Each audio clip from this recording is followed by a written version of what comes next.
Boche Gold and Diamonds. Buy now, pay later. ഏത് നിമിഷവും തകർന്നു വീഴാവുന്ന കെട്ടിടത്തിനുള്ളിലാണ് ഷൊർണൂർ ഉപജില്ലാ വിദ്യാഭ്യാസ ഓഫീസിന്റെ പ്രവർത്തനം. സ്കൂളുകളുടെ ഫിറ്റ്നസ് പരിശോധിച്ചുറപ്പാക്കുന്ന വിദ്യാഭ്യാസ ഓഫീസിന് ഫിറ്റ്നസ് നൽകാതായിട്ടും വർഷങ്ങളായി.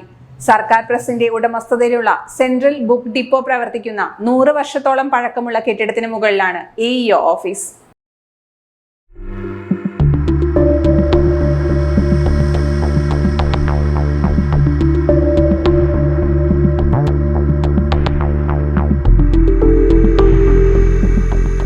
ബുക്ക് ഡിപ്പോ പ്രവർത്തിക്കുന്നതും ഈ തകർന്നു വീണ കെട്ടിടത്തിലാണ്. ചുവരുകളും നിലവും മേൽക്കൂരയുമെല്ലാം തകർന്നു വീണിട്ടുണ്ട്. ഇവിടെയാണ് ജില്ലയിലേക്കുള്ള 1 മുതൽ 10 വരെയുള്ള ക്ലാസുകളിലെ പാഠപുസ്തകങ്ങൾ എത്തിക്കുന്നത്. ഇതിന് മുകളിലെ സ്ഥലമാണ് വാടകയില്ലാതെ ഉപജില്ലാ വിദ്യാഭ്യാസ ഓഫീസിന് അനുവദിച്ചിരിക്കുന്നത്.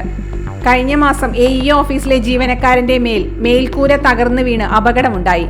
കെട്ടിടത്തിന്റെ അറ്റകുറ്റപ്പണികൾ നടത്താത്തതാണ് പ്രധാന പ്രശ്നം. അത് നടത്താത്തത് കൊണ്ട് തന്നെ കെട്ടിടത്തിന് ഫിറ്റ്നസും ലഭിച്ചിട്ടില്ലെന്ന് ഉദ്യോഗസ്ഥർ പറയുന്നു. സ്വന്തമായ കെട്ടിടം വേണമെന്ന ആവശ്യം വർഷങ്ങളായി ഉന്നയിക്കുന്നുണ്ടെങ്കിലും ഇക്കാര്യത്തിൽ വിദ്യാഭ്യാസ വകുപ്പ് അനുകൂല നിലപാടെടുത്തിട്ടില്ല. അതുകൊണ്ട് തന്നെ ഈ പഴയ കെട്ടിടത്തിലാണ് ഇപ്പോഴും AEO ഓഫീസ് പ്രവർത്തിക്കുന്നത്. സെൻട്രൽ ബുക്ക് ഡിപ്പോയ്ക്ക് അകത്തു കിടക്കുന്ന പുസ്തകങ്ങളെല്ലാം നനഞ്ഞും ചിതലെടുത്തും നശിച്ചു കിടക്കുകയാണ്. മഴ പെയ്താൽ വെള്ളം കയറുന്ന കെട്ടിടത്തിലാണ് പുസ്തകങ്ങൾ സൂക്ഷിക്കുന്നത്. അടിത്തറ തകർന്ന കെട്ടിടത്തിന്റെ മുകൾ നിലയിലാണ് AEO ഓഫീസിലെ ജീവനക്കാർ ജോലി ചെയ്യുന്നത് എന്നാണ് പരാതി. കെട്ടിടത്തിന്റെ പുറംഭാഗത്തെല്ലാം കാടുപിടിച്ച് ചുവരുൾപ്പെടെ തകർന്ന നിലയിലുമാണ്. സ്വന്തമായ കെട്ടിടമോ സുരക്ഷിതമായ സ്ഥലമോ വേണമെന്നാണ് ഉപജില്ലാ വിദ്യാഭ്യാസ ഓഫീസ് ജീവനക്കാരുടെ ആവശ്യം. നിലവിലെ കെട്ടിടത്തിന്റെ അറ്റകുറ്റപ്പണിക്കായി എസ്റ്റിമേറ്റ് തയ്യാറാക്കി നൽകിയിട്ടുണ്ടെങ്കിലും ഇതും അനുവദിച്ചിട്ടില്ല.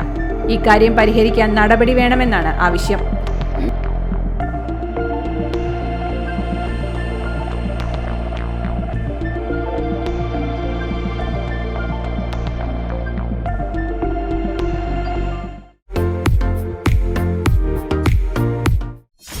.view news. കാഴ്ചകളാണ് ലോകം. കണ്ടു തുടങ്ങുക.